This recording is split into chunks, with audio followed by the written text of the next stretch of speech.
video done, but I have so many things going on. I keep getting distracted. Here goes nothing. I've already done this over the weekend, so I already know it works beautifully. What in the world all that came from, I have no idea. I'm making a mess. Making a mess. This is the triple sift on the Bio-Char.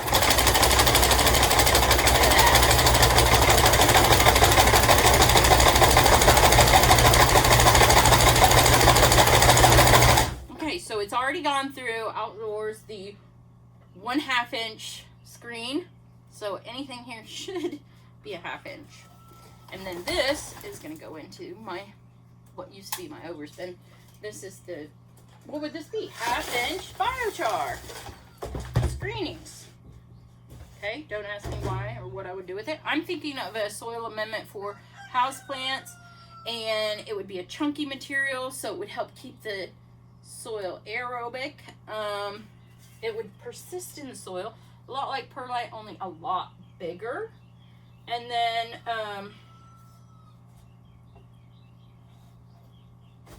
if I inoculate it, it'll help with the biology. Lots of good things.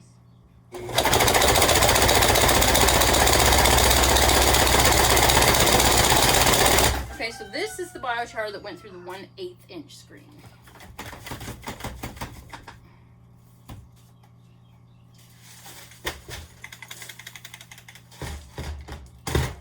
And this, now, wait, yeah, no, this is the 1/8 screen.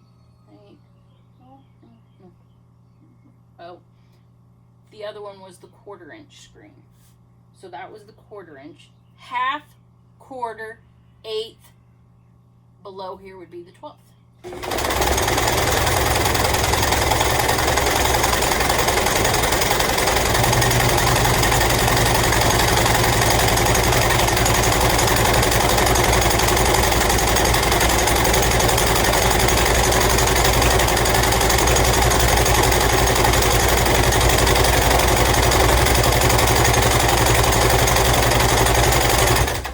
The 1/8 screen.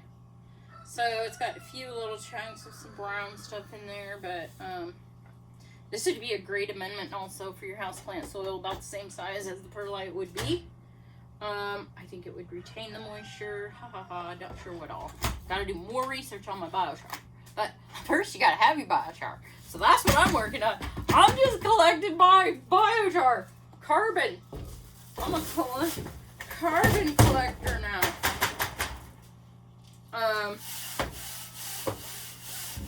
I yes, need to do some carbon counting on this to see what it's going to be the best plan. Why am I even sifting it? So these, now if you look at these, I mean, I will show you. This is the 1/12 inch screening. So, you know, I've seen some of the, now I'm going to guess there's a little bit of lye in here as well. I don't know. I'm going to have to test the pH on it and try it out in a couple of my worm bins just to test and see how it goes. Make sure it doesn't kill them all off. I don't know. It's going to make it pH go way, way up. I'm not sure if somebody could comment below. I think it's when your soil gets too basic that those white worms start to happen. I watched a video on a lady who was adding Bio-Char to her worm bins, and she was actually taking it and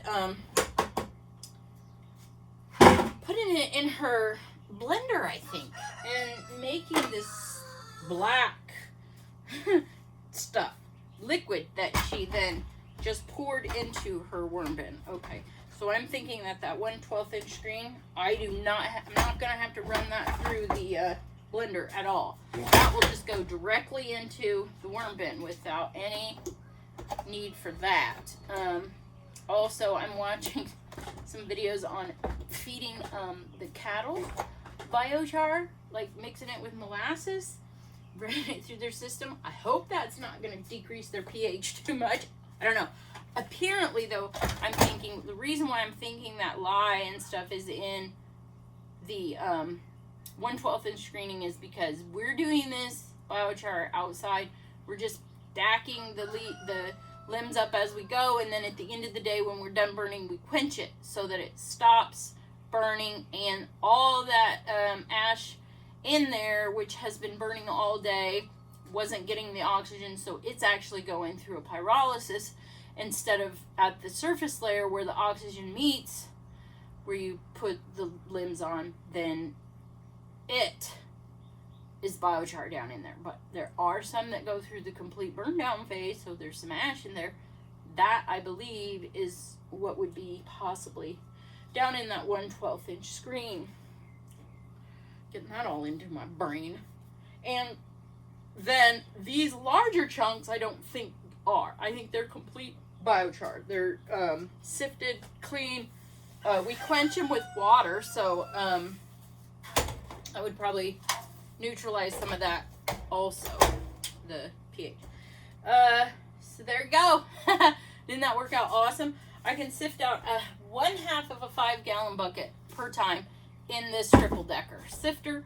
I almost think I want a separate one just for the biochar, because as you can see, some of this biochar, once I was sifting it in here, because the worm bins didn't have like completely broken down to castings, there were some leaf fragments in the biochar. Kind of didn't make it as pretty. So if I was selling that to people to put in their house plants as amendments, stuff like that, you would want the nice, just total black biochar. If I'm just putting it into my worm bins to inoculate it and then run it through with the castings, no big deal. They'll eat the leaves anyway. Turn it into castings with the biochar, so I don't have to worry about it. I'll only want clean biochar if I'm just going to package it up in a package to sell at the stand. Offer at the stand, not selling anything. And we're just going to trade green for green, or brown for green, and add it back to the earth. So then, as an agriculture-friendly, eco-friendly fertilizer, agriculture amendment to the soil, I could just be taking this biochar and putting it out there. It's going to have the leaves, it's going to have everything. But if I offer it in the farm stand, I could possibly collect more greens, and then we would go and find, say, like somebody's bales that got rained on or something. They're selling them cheaper than what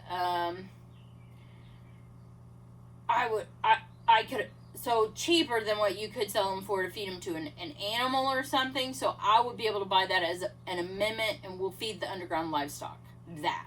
So the worms are going to love that. They don't care that it's breaking down or rained on. It's only a benefit to them with it to have those microbes in there. Okay, so maybe I can collect more green by offering those nice clean biochar to people with specialty plants who want that wonderful amendment in the soil so that they can have the most bang for their buck when they're growing their babies.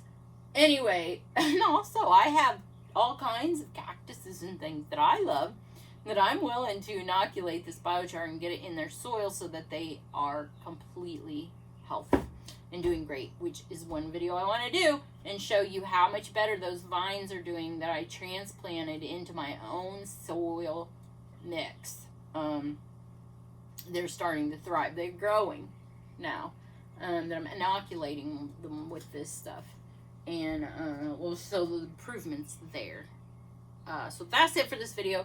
The biochar process. Thanks for coming and hanging out with me here at the Carbon Flip. Checking in, making sure I'm still alive. It's getting hectic. There's so many levels to this. It's insane. You gotta be an insane person. Anyway, stay healthy, stay safe, and I hope to see you all in the future.